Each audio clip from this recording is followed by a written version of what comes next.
marapat lamang po na makita natin sa isang video na hindi naman po siya ganun kahaba. O sige po. Okay, so we will allow that. Can we allow this video presentation? Comsec, is the video on queue already?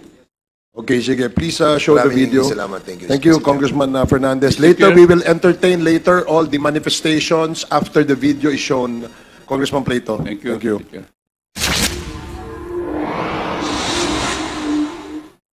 House Committee on Dangerous Drugs, Committee on Public Order and Safety, Committee on Human Rights, at Committee on Public Accounts. Yan ang Quadcom ng ating Kongreso. August 16, 2024, nang unang magsagawa ng pagdinig ang Quadcom sa Bacolor, Pampanga. Layo nitong imbestigahan ang koneksyon ng Philippine Offshore Gaming Operation o POGO sa illegal na droga, sa mga Chinese drug syndicate at sa mga government officials na posibleng sangkot dito. Nagkataon lang ba na ang mga personalidad na nadadawit sa POGO ay sila ring nababanggit na nasa likod ng illegal na droga? Sa 12 public hearings ng Quadcom, marami na ang natuklasan mula sa mga witness at resource person na naimbitahan sa mga pagdinig. Never po ako humingi ng campaign fund during my campaign period.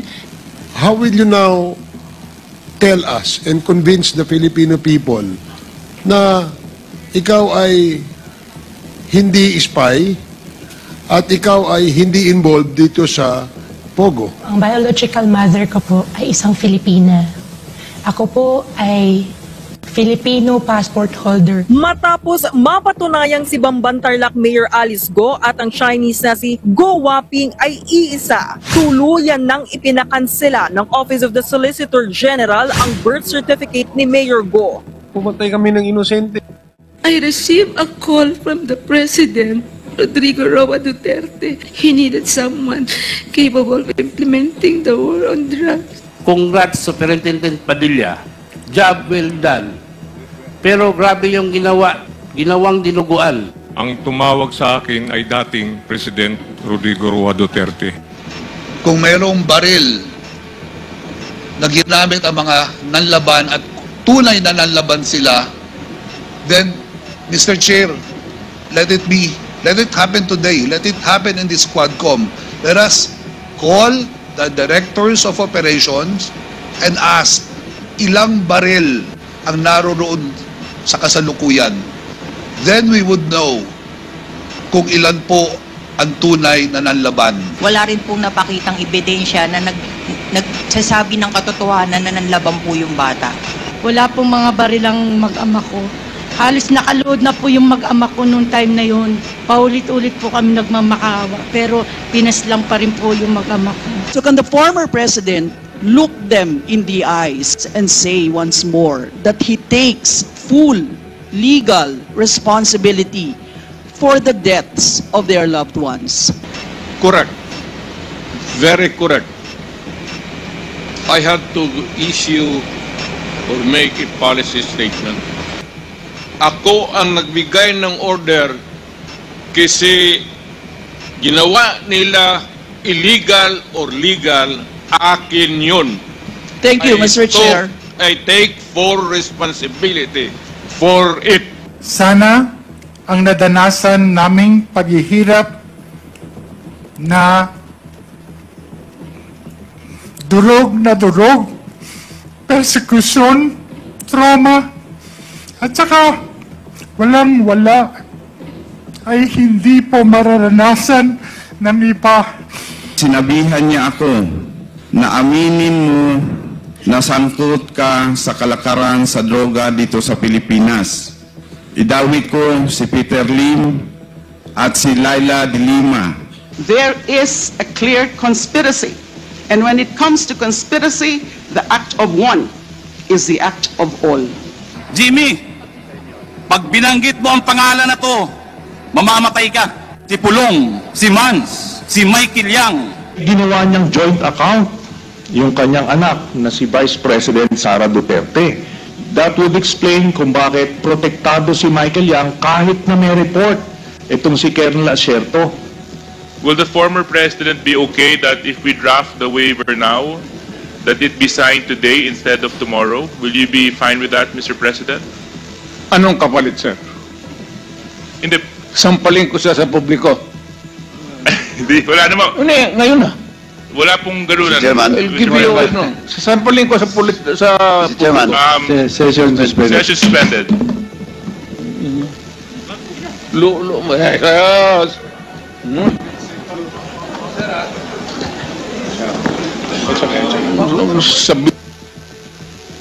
Former President is speaking without the recognition of the chairman. And I hope the former President understand Nakalimutan the ko rules. na yun. Yung rules na yun. Takot ako sa inyo, sir. Hindi po, sir. Ang una pong report na ibinigay ko na natanggap ni Chief PNP Bato de la Rosa, binanggit ko lang po rito yung tatlong personality, si Johnson Chua, si Michael Yang, at si Alan Lim. Nagbigay po ako uli ng report kay Chief PNP Oscar Albayalde, is Michael Yang and Alan Lim person of interest in illegal drugs. Dito po is nabanggit ko na po rito na lagi po sila nakikitang kasama si Presidente Duterte. Wala rin po nangyari. Ayun na po, gusto na ako ipapatay. Nasisiguro nyo na may koneksyon ang dating Pangulo sa mga illegal na gawain ni Michael Yang at ni Alan Lim. Meron po ba? Sigurado po ako. Anong reason ba't ka umiyak, Jimmy Gumad? Dahil ba sa panahon na ipinagkanulo mo si No, Your Honor. Galit po atwa. Dahil kaming dalawa pareho pang buhay. Hindi ho dahil sa pagkanulo, kundi dahil sa sindikato, sa mafia ng Davao, Davao Mafia, na kami ang biktima. Napakahirap po talaga. Kasi tingin ng mga tao sa akin, drug lord ako. If you're saying na Michael Yang was using his siguro closeness with the former president to further his drug interest, why would he be content with just being economic advisor? Yung economic advisor is just a title to project to the whole bureaucracy na ano ito, malakas itong tao na ito. Paano nag-pay off yung kanyang closeness? Doon sa family issue, ang dami niya nakuhang kontrata because of that connection. We are here to listen, to ask critical questions, and to closely examine the policies and decisions that have shaped the nation. While we should be respectful, we cannot be differential. Respect and deference are two different things. It is vital that we, as representative of the people, remember that distinction, because our ultimate allegiance is not to any one individual, no matter how high their office. Habang kami ay pinipilit na sirain, kami po ay hindi titigil sa pag-ungkat ng mga bagay upang makita at maisiwalat ang buong katotohanan. And Congresswoman Franz Castro. First, Congresswoman Arlene Brosas, you are now recognized. Thank you, Mr. Chair. Maraming salamat, Mr. Chair. Sinama pala ako dun sa, kailangan pala ayusin ko buko. Sinama pala ako dun sa video, Mr. Chair. In anticipation of the next series of Quadcom hearings next year, yun po sana yung gusto naming sabihin, no? Inaantabayanan kasi itong mga ginagawa natin sa Quadcom. Milyon-milyong tao ang nanunood, parang Netflix series na nga sa kanila, Mr. Chair. Nagsi-season na nga sila. Ano na daw season ang ating gagawin, ano? Mr. Chair, libo-libong buhay ang ninakaw at libo-libong pamilya ang sinira ng madugong gyera kontra droga ni dating Presidente Duterte. Libo-libong tao ang hindi niya binigyan ng pagkakataon para sa due process at matamasa ang karapatang dapat na nakukuha. Nadamay rin ang inosenteng mga bata na may maganda at makulay pa sanang kinabukasan, ngunit lahat ng ito ay sinira ni dating Pangulong Duterte. Sabi ni dating Presidente Duterte, encourage the criminals to fight. Encourage them to draw their guns. Yan ang instruction ko. And the only way na hindi kayo makulong and to justify the killing is bigyan mo talaga ng panahon na lumaban. Yan po ang sinabi niya. Nanlaban kaya pinatay. Ito ang sinasabi ng mga kapulisan sa pagpatay ng mga umano'y sangkot sa war on drugs. Dagdag pa rito, maraming kaso na hindi nagpapakita ng search warrant o warrant of arrest ang kapulisan. O kaya'y nagpapakita ng search warrant pero pagkatapos na ng operasyon. Basta na lamang sisipain ang pinto at papasok sa bahay.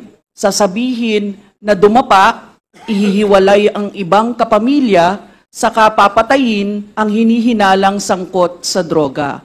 Pagkatapos, walang investigasyon na mangyayari at hindi mapapanagot ang pulis na pumatay. Ito ang mga narinig natin mula sa mga kaanak ng mga biktima sa mga nagdaang Quadcom hearings.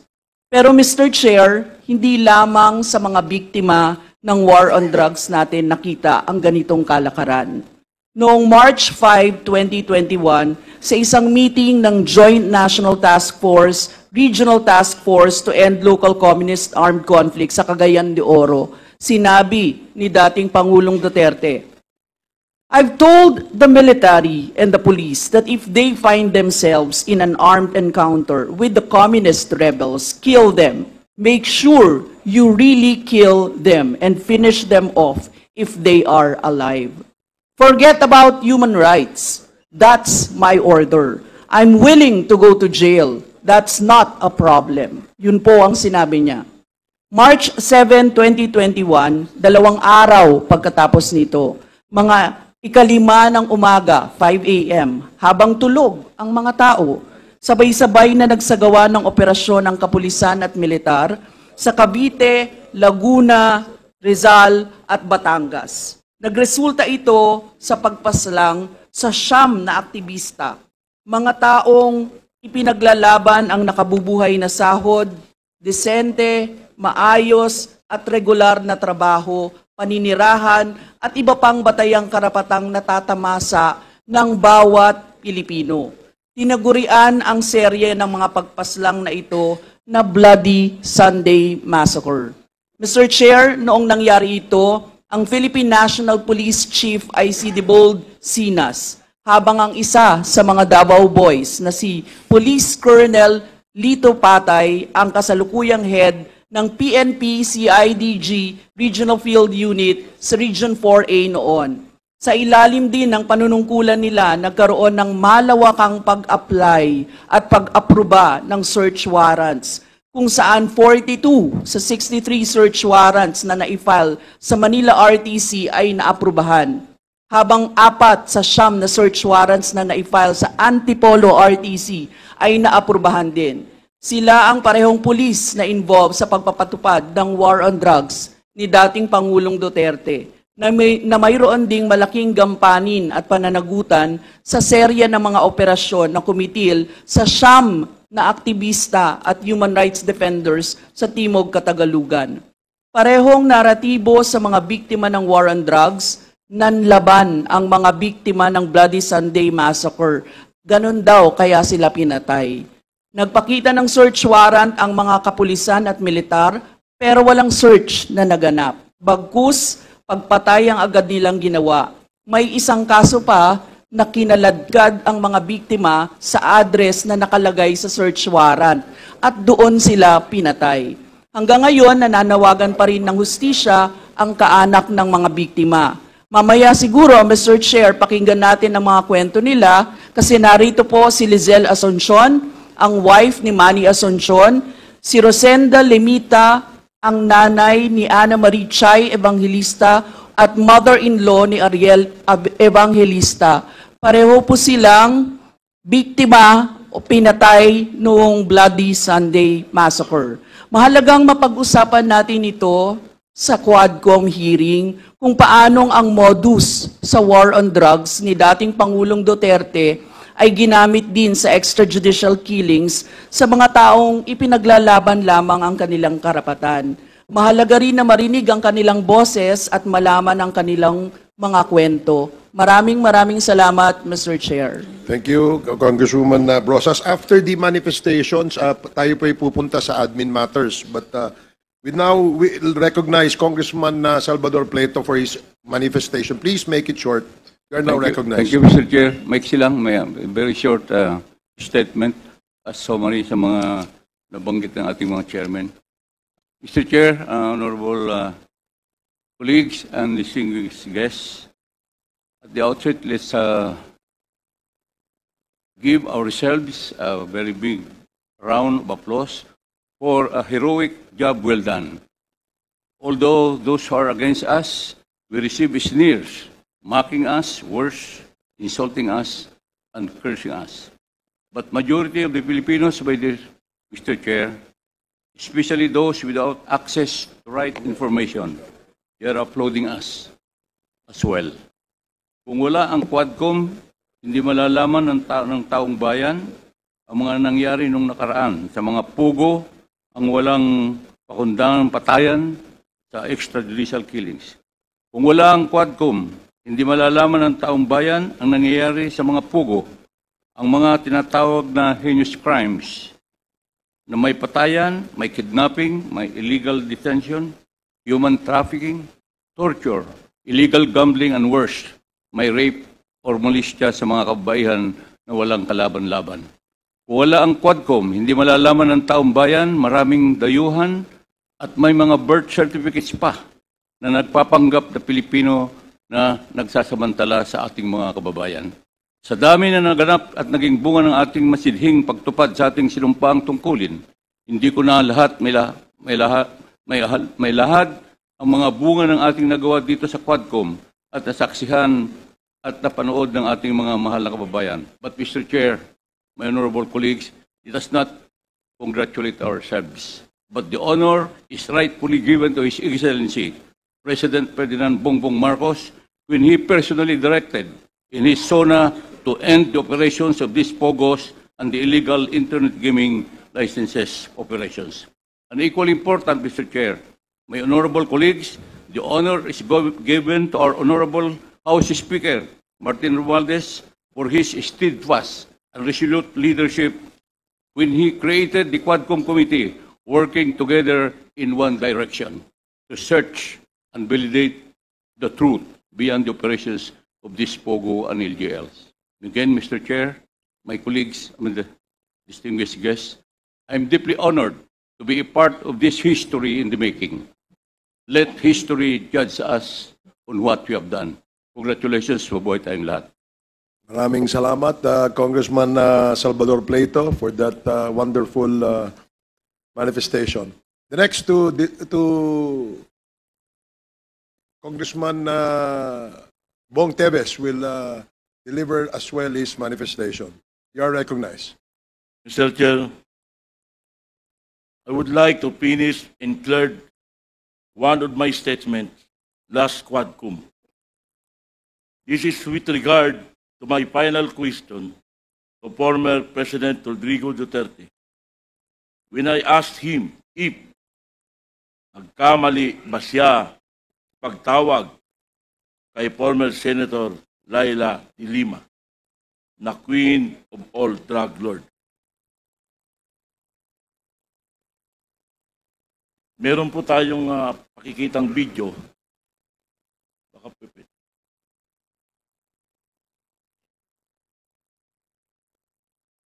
If you may recall, Mr. Chairman, former President Duterte asked me kung saan daw galing yung sinabi niya na yun.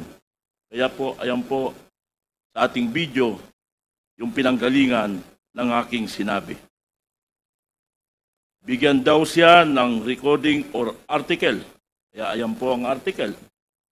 Mr. Chairman, nakalimutan po ata ni former President ng statement na yun ay galing mismo noong araw ng ating hearing, kung saan ay sinang-ayunan niya ang naging statement nila former NBI Deputy Directors Reynaldo Esmeralda at Ruel Lasala. At ang sabi niya, I would like to to congratulate din for making that statement kung saan tinawag nila na si former Senator De Lima na Queen of all drug lords. Yan po ang tugon ni former President Duterte. Mr. Chair, nang tanungin siya kung naniniwala ba siya na si Senator De Lima na ang Queen of all drug lords. Thank you, Mr. President. Thank you. Pwede ko itong ibigay sa inyo. Thank you, Congressman Tevez. Please, Comsec, please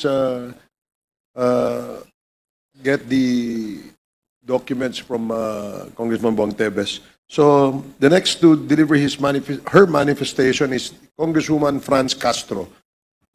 You are recognized. Thank you, Mr. Chair. So, dalawa po yung manifestation ko, Mr. Chair, and I would like to ask your permission. Yung tungkol po dito sa ginagawa nating sa Quadcom at yung insidente po kagabi na nangyari sa akin na may relasyon sa aking seguridad. Thank you, Mr. Chair. Dagdag sa nauna nang sinabi ni Representative Arlene Brosas, gusto ko lang ding idiin kung bakit mahalagang isama sa deliberasyon ng Quadcom ang mga testimonyang maririnig natin maya-maya. May natuklasan tayong mga kababalaghan sa Pogo at hindi maitatanggi ang kamay ng former President Duterte. Kaya ngayon may ilang natutunan tayong ina-apply sa pamamagitan ng Anti-Pogo Bill. Para yon ma-rectify, maitama, pinakakagyat na panahon ang mga mali na dinulot ng mga Pogo.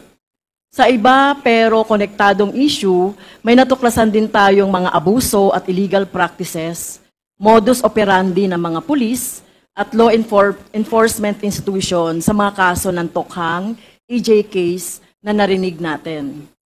Kaya ngayon, may mga natutunan tayo. Malaki at kagyat ang pangangailangang proteksyonan ang karapatan ng ating mga kababayan, dito sa kanilang karapatan, right to life, due process, presumption of innocence, at iba pa. Ito yung mga sinalaula sa ilalim ng peking gera kontra droga sa ilalim ni Presidente Duterte.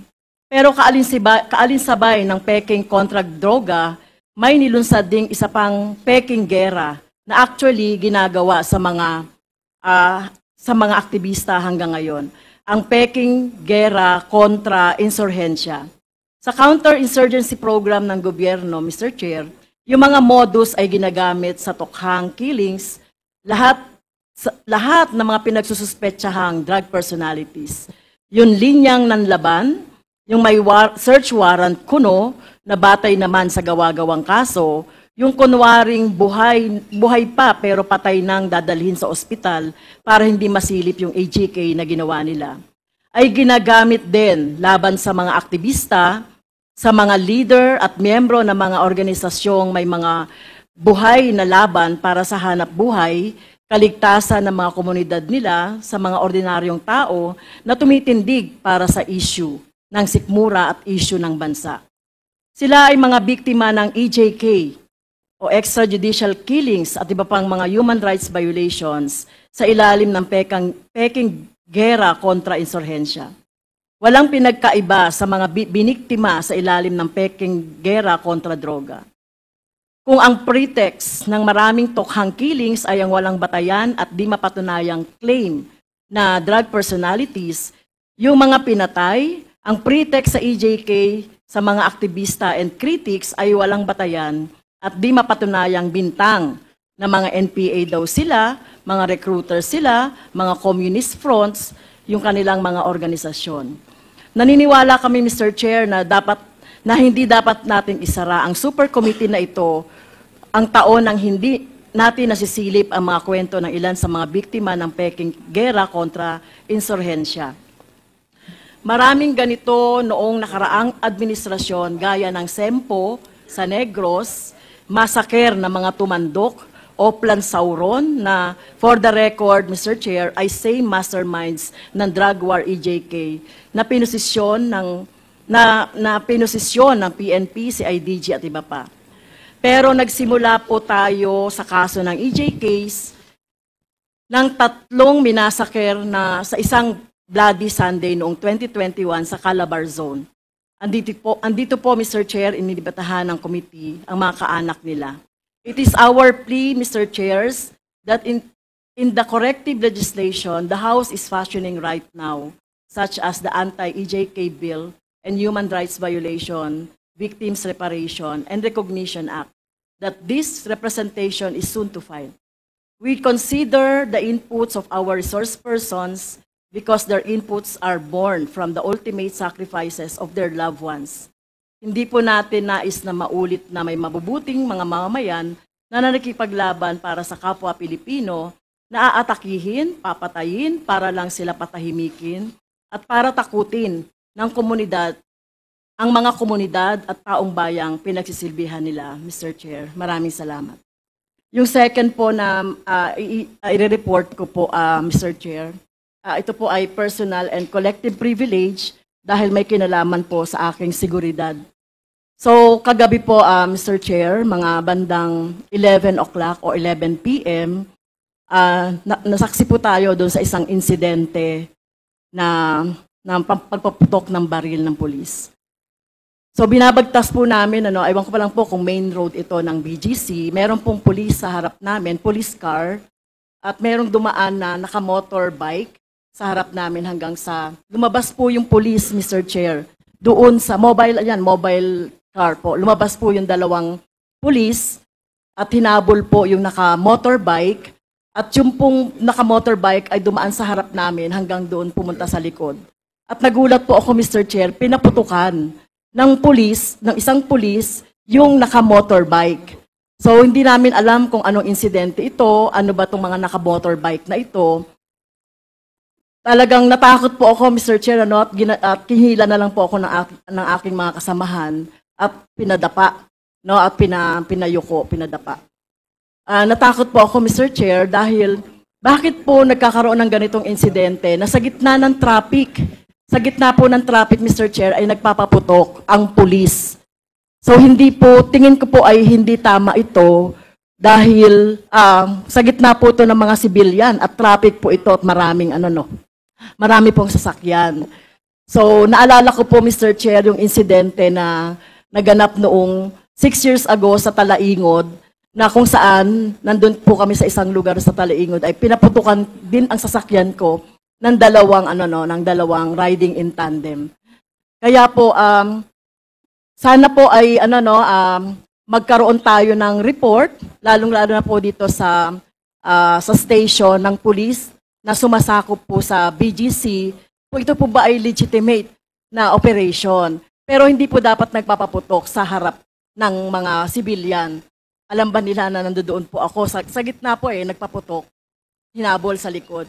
Kaya po, Mr. Chair, tinitake ko po ito, kung hindi po magkakaroon ng police report na kung ano man po itong insidente na ito, tinitake ko po ito as personal